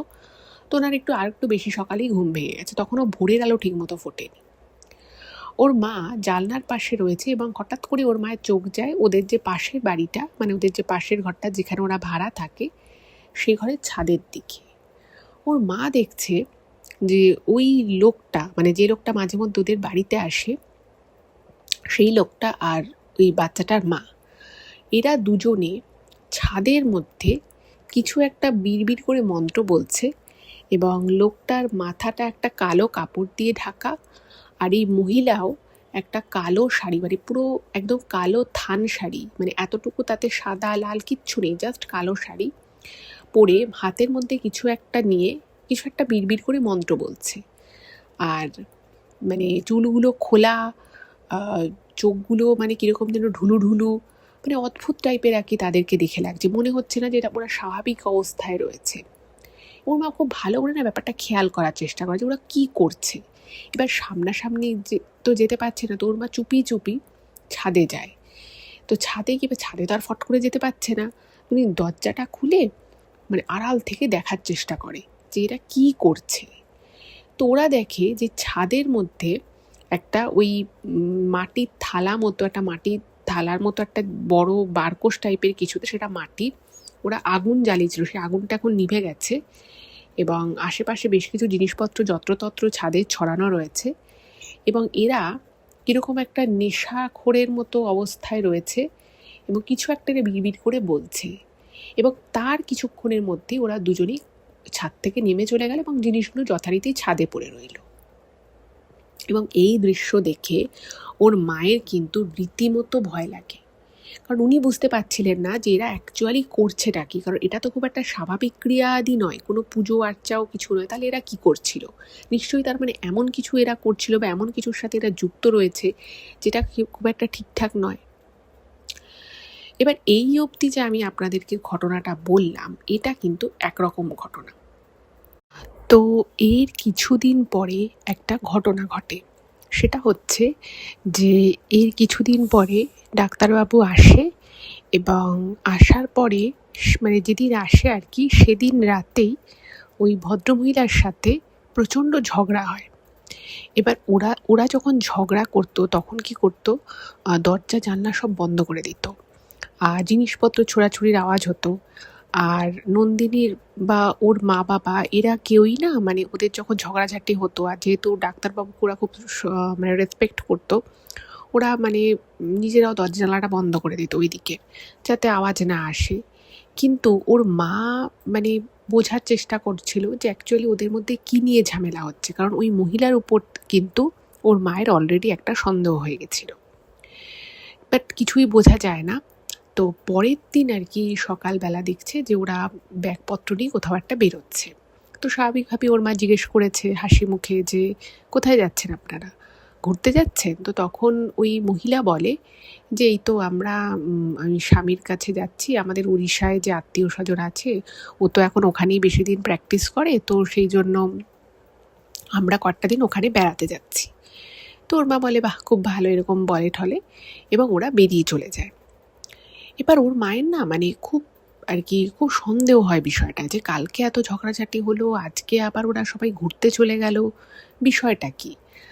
আর মেয়েটার মুখে না কোনো হাসি নেই, মানে ঘুরতে যাচ্ছে বাচ্চা মেয়ে, তার একটা হাসি খুশি একটা স্বাভাবিক তো অ্যাটলিস্ট থাকবে, বাট ওকে দেখে মনে হচ্ছে যেন ও খুব চাপে রয়েছে। আর মেয়েটা দিন দিন রোগা হয়ে যাচ্ছিল, চুলের গোছ কমে যাচ্ছিল, চোখের নিচে কালি পড়ে যাচ্ছে। তারপর ভাবছে যে ব্যাপারটা কি। যাই হোক, তো ওর মা ওর বাবাকে কথাটা পুরো সবটাই বলে। তো ওর বাবা বলে যে দেখো, ওরা তো এমনিতেই বেশি দিন থাকবে না, ওরা পরের বছর চলেই যাবে, আর যদি ওরা না যায় তাহলে না হয় আমি কোনো একটা বাহানা করে বলবো ওদেরকে উঠে যেতে। কিন্তু ওর মা মানে বারবার খালি নন্দিনীকেও বলতো, বা ওর মায়েরও মনে সবসময় এটা মনে হতো যে কিছু তো একটা ব্যাপার চলছে এই ফ্যামিলিটা, কারণ এই ফ্যামিলিটা খুব একটা স্বাভাবিক নয়, যেটা ওপর থেকে দেখায় সেটা মোটেও নয়। এবার ওরা যেদিন বেরোলো, ঠিক সেই দিন সন্ধেবেলা একজন প্রৌঢ়া ভদ্রমহিলা, তিনি নিজের গাড়ি করে ওদের বাড়িতে আসে, এবং বাড়িতে এসে ওই ডাক্তারবাবুর যে নাম, সেই নাম ধরে আর কি ডাকতে থাকে। তো ওই ভদ্রমহিলাকে নন্দিনীর মা বা বাবা কেউই চেনেন না। তো বাইরে বেরিয়ে এসে বলছে যে ডাক্তারবাবু তো নেই, উনি চলে গেছেন ওড়িশা। তো তখন ওই ভদ্রমহিলা মানে খুবই সপ্রতিভ, এবং দেখে বোঝা যাচ্ছে যে একটা স্ট্যান্ডার্ড ফ্যামিলি থেকে বিলং করেন, কথাবার্তা তার চাল চলনে বোঝা যাচ্ছে। তো ওই মহিলা বলেন যে আমি কি আপনার সাথে 2 মিনিট কথা বলতে পারি? তো নন্দিনীর বাবা মা দুজনেই বাড়িতে ছিল, বলল হ্যাঁ আসুন, ভিতরে আসুন। তো তখন ওই প্রৌঢ়া ভদ্রমহিলা নিজের পরিচয় দেন। তিনি বলেন যে তিনি হচ্ছে ওই ডাক্তারবাবুর মা। উনি খুব চিন্তায় রয়েছেন, খুব স্ট্রেসড রয়েছেন, ওনাকে দেখে বোঝা যাচ্ছে। তো তখন ওর মা বাবা বলছে যে একটা কথা জিজ্ঞেস করবো, আপনাকে খুব টেনসড লাগছে, আপনি কি কোনো বিষয় নিয়ে খুব চিন্তায় আছেন? তো তখন বলছে হ্যাঁ, আসলে আমি আমার ছেলের সাথে বিগত 6 দিন ধরে কোনো যোগাযোগ করতে পারছি না, এবং ও যে এখানে থাকে সেটা কিন্তু আমাকে এক্স্যাক্টলি বলেওনি। আমি রীতিমতো 2 ঘন্টা ধরে এই পুরো লোকালিটিটা ঘুরছি, মানে ও আমাকে কোন জায়গাটায় থাকে শুধুমাত্র সেটা বলেছিল, ও আমাকে জানায়নি। তো আমি লোককে জিজ্ঞেস করতে করতে করতে করতে খবর পেয়ে এখানে এলাম। তো তখন না ওরা দুজনেই খুব অবাক হয়ে যায় যে ডাক্তারবাবু তার মাকে কেন বলেনি যে ওরা এখানে থাকে, দমদমের এই জায়গাটায় থাকে। আর দমদম তো ছোটোখাটো জায়গা নয়, মোটামুটি লোকালিটিটা একটু বলেছিল বলে তাও একে ওকে জিজ্ঞেস করে করে 2 ঘন্টা ধরে খোঁজ করতে করতে করতে করতে উনি এখানে পৌঁছেছে। তো তখন ওর মার না একটু সন্দেহ হয়, এবং সন্দেহ তো আগে থেকেই মনে ছিল, এবং ওনার মায়ের এই কথাগুলো শুনে ওনার আরও খুব অবাক লাগে। তো উনি তখন বলে যে একটা কথা আপনাকে বলবো, যদি আপনি কিছু মনে না করেন। তখন বলছে হ্যাঁ হ্যাঁ বলো। তখন বলছে যে আপনার যিনি ছেলের বউ, তিনি মানে মাঝে মধ্যেই ছাদে উঠে বিভিন্ন রকমের কালো শাড়ি পরে বিভিন্ন ধরনের রিচুয়াল করে। কেউ একজন বাড়িতে আসে, ওনার আত্মীয়, তিনিও এগুলো করে। ঘর থেকে মাঝে মধ্যেই পচা গন্ধ বেরোয়, পোড়া গন্ধ বেরোয়, এবং 1-2বার আমি জিজ্ঞেসও করেছি। উনি বলেন যে খাবার পুড়ে গেছিলো বা কিছু, অথচ রান্নাঘরে লাইটই জ্বলছিল, রান্নাঘরে কেউ ছিলই না। তো তখন না ওই ভদ্রমহিলা মানে এই সমস্ত শুনে উনি কান্নায় ভেঙে পড়েন। উনি বলছেন যে ওই কালনাগিনী মেয়েটা আমার পুরো পরিবার, আমাদের পুরো জীবনটাকে নষ্ট করে দিল। তো তখন না ওর নন্দিনীর মা বাবা দুজনেই খুব অবাক হয়ে গেছে। আর ওই ভদ্রমহিলা মানে এমন করে কান্নাকাটি শুরু করেন, মানে খুব খারাপ লাগে ওদের। তো তখন ওর মা বলছে যে কি হয়েছে, ব্যাপারটা বলুন তো, আমাদেরও অনেক দিন ধরে খুব সন্দেহ হচ্ছে। আর তখন মানে প্রথমে তো উনি আর কি ওই ভদ্রমহিলা, যে প্রৌঢ়া ভদ্রমহিলা এসেছিলেন, তিনি ওই বাচ্চাটা এবং ডাক্তারবাবুর জন্য খুব চিন্তা করেন। তো তখন উনি বলেন যে না না, ওরা তো আজকেই সকালবেলা বেরিয়ে গেছে, তবে কালকে ওদের মধ্যে কিছু একটা নিয়ে ঝামেলা হচ্ছিল, সেইটা আমরা একটু শুনতে পেয়েছি। তো তখন ভদ্রমহিলা বলছে আর বলবেন না, ওই কালনাগিনী মেয়েটা আমার পুরো সংসারটাকে ভাসিয়ে দিয়েছে। তো তখন বলছে যে মানে ওর নন্দিনীর মা বলছে যে আপনার যে নাতনি, সে কিন্তু সবসময় কিরকম একটা মনমরা হয়ে থাকে, ওকে দেখে আমার খুব খারাপ লাগে। আপনার ছেলে ডাক্তার, সে নিশ্চয়ই আরও ভালো বুঝতে পারবে। তো তখন বলছে হ্যাঁ, ওই মেয়েটি আমার নাতনি, এটা ঠিক কথা, কিন্তু ওই যে মহিলা, সে কিন্তু ওর মা নয়। তো এটা শুনে না ওদের একটু শক লাগে যে এরা স্বামী স্ত্রী। ওই বাচ্চা মেয়েটা বলছে বাচ্চা মেয়েটির বাবা হচ্ছে ওই ডাক্তারবাবু, অথচ যে যাকে ও মা বলে, আবার কখনো কখনো মা মাসি বলে, সে বলছে এর মা নয়। ব্যাপারটা কি? তো ওনাকে যখন এই বিষয়ে বিস্তারিত একটু খুঁটিয়ে জিজ্ঞেস করা হয়, তখন ওই ভদ্রমহিলা যেটা বলেন সেটা কিন্তু প্রচণ্ড শকিং। মানে পরতে পরতে এই ঘটনার, এবার আপনারা যেগুলো শুনবেন তার পরতে পরতে কিন্তু রহস্য লুকিয়ে রয়েছে, এবং সেই রহস্যের কারণটা আমি সবার শেষে আপনাদেরকে বলছি। তো বিষয়টা হচ্ছে যে এই ডাক্তারবাবু একটা খুব ডিসেন্ট, একটা ওয়েলদি ফ্যামিলি থেকে বিলং করে। তো ওই ডাক্তারবাবু যখন কলেজে পড়তেন, মানে মেডিকেল পড়ছিলেন, তো সেই সময় ওনার একটি মেয়েকে ভালো লাগে, এবং সেই মেয়েটি ওনার কলেজের আশপাশেই কোথাও একটা, মানে কোনো একটা দোকান ছিল, তো সেই দোকানে সে তার বাবাকে খাবার দিতে আসতো। তো সেখান থেকে মেয়েটিকে খুব ভালো লাগে, এবং মেয়েটি ছিল পরম সুন্দরী। তো মেয়েটিকে ভালো লাগে, এবার এদিকে এ ডাক্তার হয়ে যায়। এবার মেয়েটির সাথে টুকটাক কথাবার্তা হতো, এবং তারপরে দুজনেই একটা প্রেমের সম্পর্কে আবদ্ধ হয়। তো এবার ডাক্তারবাবু তার বাড়িতে কথাটা জানায় যে সেই মেয়েটিকে ভালোবাসে, এবং ডাক্তারবাবুর ফ্যামিলি প্রচণ্ড স্ট্যান্ডার্ড, প্রচণ্ড ওয়েলদি একটা ফ্যামিলি। আর এদিকে মেয়েটির যে ফ্যামিলি ছিল, তার একটা সামান্য, তার বাবা একটা দোকান চালাতেন, এবং মেয়েটিও যে খুব বিশাল শিক্ষিত ছিল সেরকম কিছুই নয়, মেয়েটি মোটামুটি আর কি পড়াশুনোয় ছিল। তো বাড়ি থেকে তারা প্রথমে একটু আপত্তি করে, কিন্তু যখন মেয়েটিকে দেখে, মেয়েটি কিন্তু খুব ভালো ছিল, তার স্বভাব চরিত্র ভীষণ ভালো, মিষ্টি একটা শান্তশিষ্ট মেয়ে ছিল। তো তাকে দেখে ডাক্তারবাবুর পরিবার যারা ছিলেন, পরিবারবর্গ, তাদেরও কিন্তু মেয়েটিকে দেখে বেশ ভালো লাগে। তো তারা তখন বলে যে ঠিক আছে, এই মেয়েটির সাথে আমরা তোমার বিয়ে দেব। তো মেয়েটির সাথে বিয়ে দেওয়া হয়। এবার বিয়ের পরে ওরা কিন্তু বেশ কিছুদিন খুব সুন্দর সুখে শান্তিতে সংসার করে। এবার মেয়েটি ভালো হলেও, মেয়েটি ভালো ছিল, মেয়েটির বাবা মাও ভালোই ছিল, কিন্তু মেয়েটির যারা আত্মীয় স্বজন ছিল, মানে একদম নিকট আত্মীয়দের আমি কথা বলছি, তারা কিন্তু প্রচণ্ড লোভী একটা মানুষ ছিল। এবার তারা যখন দেখে যে তাদের পরিবারের মেয়ে এরকম একটা ডাক্তার বাড়িতে বিয়ে হচ্ছে, ছেলেটি ডাক্তার, বেশ পয়সা আছে, প্রতিপত্তি আছে, তো তারা না, মানে মাঝে মধ্যেই, মানে মেয়েটি শ্বশুর বাড়িতে চলে আসতো, খাওয়া দাওয়া করতো, কখনো কোনো শরীর টরীর খারাপ হলে ওষুধপত্রও নিয়ে যেত, মানে মেডিকেল হেল্প তো নিতই, তার সাথে সাথে ওষুধপত্র যা যা কিছু হতো সব নিয়ে যেত। এবার এই অবধি ব্যাপারটা ঠিক ছিল। তো এই যে মেয়েটি ছিল, মানে ওনার যে ডাক্তারবাবুর যে স্ত্রী, তার একজন কাজিন ছিল, মানে সেই মানে ওনার বউয়ের মাসির এক মেয়ে ছিল। তো সেই মেয়েটি কিন্তু খুব যাতায়াত করতে দেয় বাড়িতে। এবার এই ডাক্তারবাবুর মা যিনি ছিলেন, তিনি প্রথম বিষয়টাকে খুব স্বাভাবিকভাবেই দেখেন যে ঠিক আছে, বোনের সাথে দেখা করতে আসে, কিন্তু উনি আস্তে আস্তে বুঝতে পারে যে এই যে মেয়েটি, মানে ওনার বৌমার যে মাসির মেয়ে, সে শুধুমাত্র তার বোনের সাথেই যে বাড়িতে দেখা করতে আসে তা নয়, তার কিন্তু একটা অসৎ উদ্দেশ্য আছে। সে তার ছেলে যখনই বেরোতো, গাড়ি ছিল তো গাড়ি নিয়ে বেরোতো, সে বলতো আমাকে একটু অমুক জায়গায় পৌঁছে দাও, আমাকে অমুক জায়গায় নামিয়ে দাও। তো সেও কিন্তু শালী হিসেবে তাকে সম্মান করতো, বলতো হ্যাঁ হ্যাঁ নিশ্চয়ই নিশ্চয়ই, আমি নামিয়ে দিচ্ছি, আমি গাড়ি করে নিয়ে যাচ্ছি। এবার এই জিনিসটা যখন এক দুবার হয় তখন উনি কিন্তু কিছু মনে করে না, কিন্তু এই বিষয়টাই যখন বারংবার হতে থাকে, ওনার মায়ের একটু খটকা লাগে। তো ওনার মা একদিন সেই মেয়েটিকে ডেকে বলে যে তুমি বোনের বাড়িতে আসো, সবই ঠিক আছে, কিন্তু তোমার নিজস্ব একটা জীবন থাকা উচিত, তুমিও এবার বিয়ে থা করো।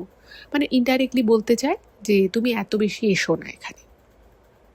আর ওনার যে বৌমা, মানে ডাক্তারবাবুর যিনি স্ত্রী ছিল, সে ভীষণ সাদাসিধে স্বভাবের মেয়ে ছিল, তো সে না এসব কিছু বুঝতো না।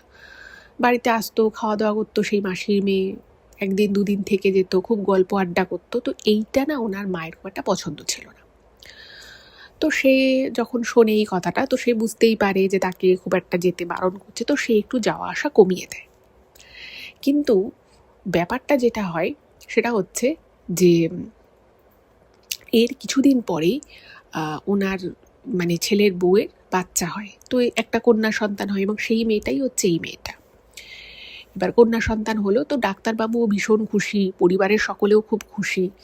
কিন্তু ওই মেয়েটি যখন, মানে মাঝখানে আসা বন্ধ করে দিয়েছিল, এবার বাচ্চা হওয়ার পরে সে বাচ্চাকে দেখতে আসছে এই নাম করে সে আবার বাড়িতে নিত্য যাতায়াত করা শুরু করে, এবং সে এসে বিভিন্ন জিনিস ওই মেয়েটিকে খাওয়াতে থাকে, কখনো কোনো ফল এনে খাওয়াচ্ছে, কখনো কোনো মিষ্টি এনে খাইয়ে দিচ্ছে।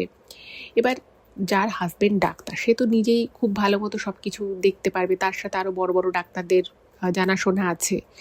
তো যদি বলতো যে এটা খাওয়ানোর দরকার নেই বা এটা ওর দরকার নেই, তাও ওই মেয়েটা জোর করে খাওয়াতো, মানে ওর মাসির মেয়েটা।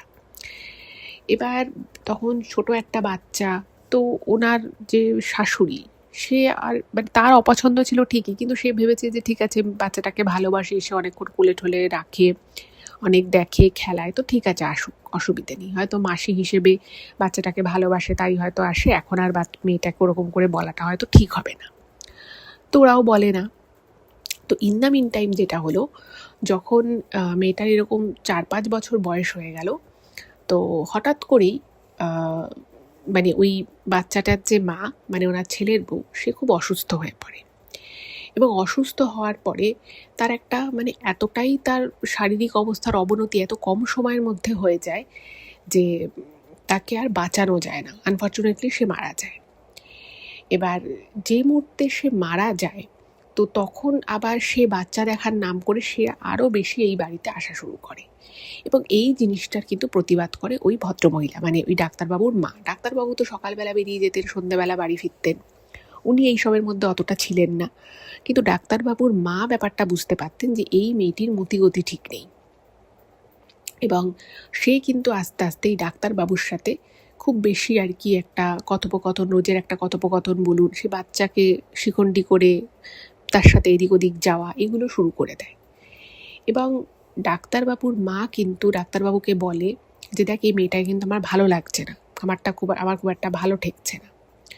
যাই হোক, তো আর ওই মহিলা এটাও বলেছিলেন যে উনি নাকি যখন ওই মেয়েটা বাড়িতে আসে তখন ওনার ছেলের বউ বেঁচে, উনি পরিষ্কার বুঝতে পারত যে ও না ঘরের মধ্যে কিছু কিছু জিনিস মন্ত্র বলে রেখে যেত, মানে একটা ছোট ছোট ছোট তাবিজ হয়তো সোফার কাছে রেখে গেল, বা ওরকমই একটা কোনো কিছু পুটলি করে সেটা হয়তো দরজার পাশে রেখে গেল।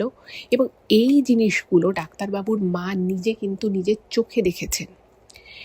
তো একদিন কি হয়, ওই মেয়েটাকে উনি সরাসরি বলে যে দেখো, আমরা বাচ্চা দেখার জন্য লোক রাখবো, তো তোমার এখানে আসার কোনো দরকার নেই। এবং সেই সময় ওই মেয়েটি মানে একদম রেগে মেগে ওই ডাক্তারবাবুর মাকে বলে যে আমি তো এই বাড়ির বউ হব, যদি আটকাতে পারেন তাহলে আমাকে আটকে দেখান, আমি এই বাড়িতে আসবো এবং আর কিছুদিনের মধ্যে আমি এই বাড়ির বউ হব। তখন বলছে কি বলছো, তোমার লজ্জা করে না? তোমার বোনের শ্বশুর বাড়ি এটা, তোমার বোন হয়তো আজকে বেঁচে নেই, তাই বলে তুমি তার স্বামীকে বিয়ে করার কথা ভাবছো? আমার ছেলে কোনোদিন তোমাকে বিয়ে করবে না, আমার ছেলে তার স্ত্রীকে খুবই ভালোবাসতো, ওর যদি বিয়ে করার হয় আমরা দেখে শুনে ওর বিয়ে দেবো, তুমি ভাবলে কি করে যে তোমার সাথে আমি আমার ছেলের আবার বিয়ে দেব? তো তখন ওই মেয়েটি ওপেন বলে যে আপনার ছেলের কি আর নিজে ভাবনা চিন্তা করবে? ও ডাক্তারিটুকু করা ছাড়া ও নিজে থেকে আর কিছুই করতে পারে না, আমি ওকে যা বলবো ও তাই করবে, এবং আমি সেই ব্যবস্থা মানে একদম করে রেখেছি, আপনি যদি আটকাতে পারেন তাহলে আপনি আটকে দেখান, আর আপনি যদি বেশি বাড়াবাড়ি করেন তাহলে আমি এমন করব যে আপনার ছেলেই আপনার হাতছাড়া হয়ে যাবে, আপনার ছেলে আপনার খোঁজটুকুও নেবে না।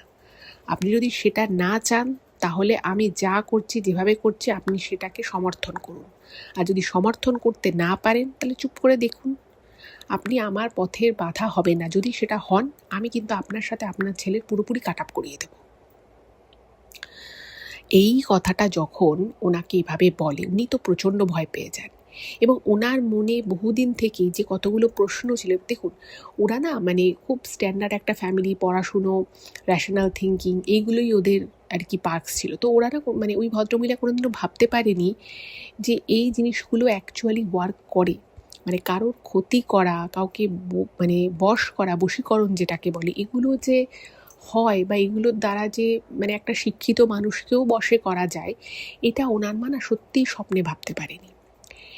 এবং উনি যেটা আর কি নন্দিনীর মা বাবাকে বলে যে আমার চোখের সামনে যে আমার ছেলে তার স্ত্রীকে এত ভালোবাসতো, এবং ও স্ত্রী বিয়োগের মানে প্রায় 5-6 মাস পরেও যখন আমি ওকে জিজ্ঞেস করেছিলাম যে কিরে তুই কি আবার বিয়ে করতে চাস, ও পরিষ্কার বলে না। সেই ছেলে সত্যি সত্যি কীভাবে যেন পুরো বদলে গেল। এবং আমি যখন আমার ছেলের সাথে কোনো কথা বলি, সে আমার সাথে এই বিষয়ে কোনো কথাই বলতে চায় না, সে সবসময় এড়িয়ে যেতে চায়।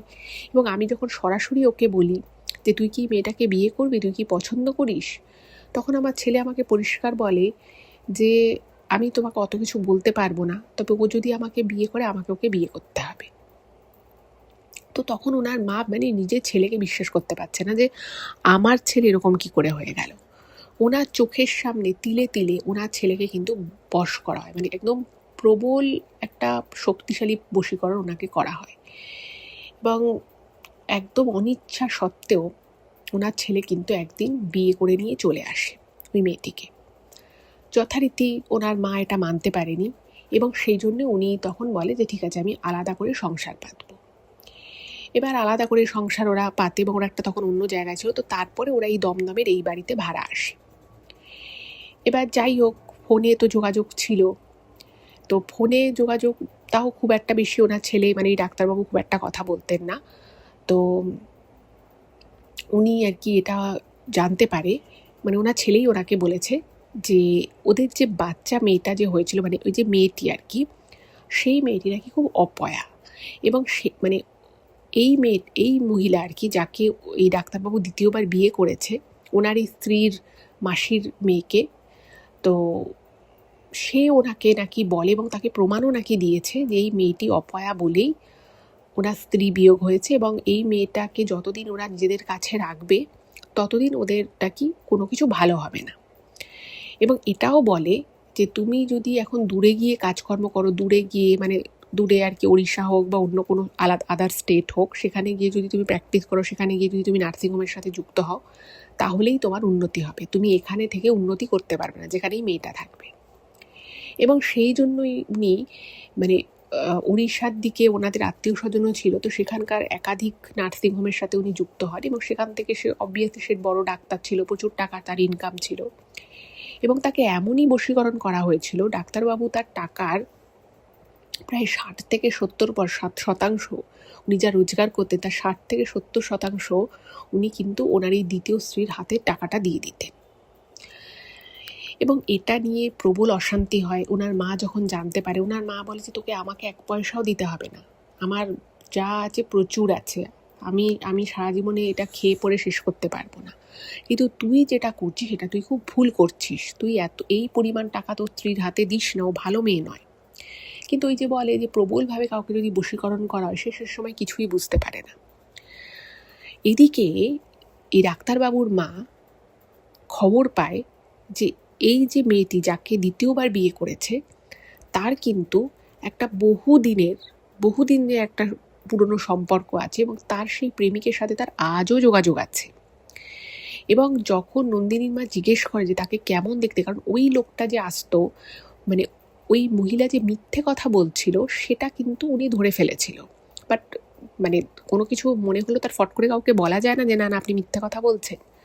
তো যে ডেসক্রিপশনটা দেয় সেই ডেসক্রিপশনের সাথে কিন্তু ওই লোকটার একদম হুবহু মিলে যায়। এবং মানে ডাক্তারবাবুর মা এটাও জানতে পারে যে এরা দুজনে মিলে এই মেয়েটার ক্ষতি করার চেষ্টা করছে, বা অ্যাটলিস্ট মেয়েটাকে এমন একটা দূরে করে দিতে চাইছে যেখানে মেয়েটা এত মানে যার বাবা এত বড় ডাক্তার, এত টাকা পয়সা সম্পত্তি রয়েছে, সব কিছু থেকে যাতে মেয়েটাকে বঞ্চিত করা যায়। আবার মেয়েটার মানে এর যে ঠাকুমা মানে ডাক্তারবাবুর মা, সে কিন্তু ডাক্তারবাবুকে এটাও বলেছিল যে ঠিক আছে তোকে মানুষ করতে হবে, তুই আমাকে দিদি আমি ওকে মানুষ করব। সেটাও দেবে না, কারণ ওই মেয়েটি ভেবেছিল যে পরবর্তীকালে এদের যদি বাচ্চা হয় তাহলে সেই যেন সবটা পায়, কারণ এই মেয়েটাকে যদি তার ঠাকুমা মানুষ করে, হতেই পারে যে তার ঠাকুমা তার বিষয় সম্পত্তির সবটা একে দিয়ে গেল, সেটাও যাতে না হয় সেই জন্য তারা মেয়েটাকে ছাড়ছিল না। তো উনি বলছে যে আমার সাথে তো 6 দিন ধরে কোনো যোগাযোগ হচ্ছে না, আমার ছেলেরও যে কোনো মুহূর্তে কোনো ক্ষতি হয়ে যেতে পারে, আমি কি করব। তো মানে ওই মহিলা সত্যিই খুব অসহায় ছিলেন। তো ব্যাপারটা নন্দিনীর মায়েরও খুবই ঘরবড়ে লেগেছিল, খুবই খটকা লেগেছিল।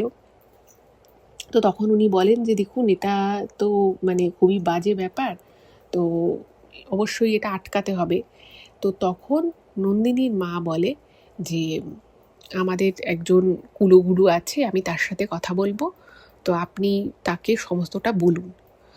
মানে ওই ভদ্রমহিলা নন্দিনীর মাকে আর কি, নন্দিনীর মায়ের হাত ধরে বলেছিল যে আমি আমার ছেলেটাকে আর আমার নাতনিকে বাঁচাতে চাই, এই মহিলার কবল থেকে আমি বাঁচাতে চাই, কারণ আমি জানি আমার ছেলেরও ক্ষতি করে দেবে কিছুদিন পরে। তো এরপরে নাকি ওই ভদ্রমহিলা ওনার কাছে যায়, ওই কুলপুরোহিতের কাছে যায় এবং তিনি বলেন যে আমি তো কিছু করতে পারবো না, তো ওনার একজন চেনা পরিচিত ব্যক্তি ছিলেন, তিনি মা কালীর সাধনা করতেন। মানে সাধনা করতেন মানে উনি মানে এরকম কাউকে দেখে দিতেন, কোনো তাবিজ খবর দিতেন, এরকম কিন্তু কিছু না। তিনি আর কি সাধনা শুধু করতেন এবং তিনি নিজে চাকরি করতেন এবং সাধনা করতেন, এর দুটো তার প্যারালালি চলতো। তো বলছে যে ও তোমাকে কোনো সাহায্য করতে পারে, ও এরকম এক দুজনের সাহায্য করেছে এবং এটা কিন্তু কোনো টাকার বিনিময়ে কিছু করতো না। তো ওই বয়স্কা মহিলা কিন্তু যথেষ্ট বয়স হয়েছিল, বাট উনি বলেন যে আমাকে যেখানে যেতে হয়, যা করতে হয় আমি করতে রাজি আছি, কিন্তু আমি আমার ছেলেকে এবং আমার নাতনিকে বাঁচাতে চাই। তো তার কাছে যায়, তো তিনি তখন সবটা শুনে দেখে বলে যে যে বশীকরণ আপনার ছেলেকে করা হয়েছে তাতে আপনার ছেলেরও কিন্তু অনেকটা ক্ষতি হয়ে গেছে, আপনার ছেলের কিন্তু অনেক শারীরিক সমস্যা হচ্ছে, ও হয়তো এগুলো বুঝতে পারছে না, বাট ওরও কিন্তু অনেক শারীরিক ক্ষতি হয়েছে।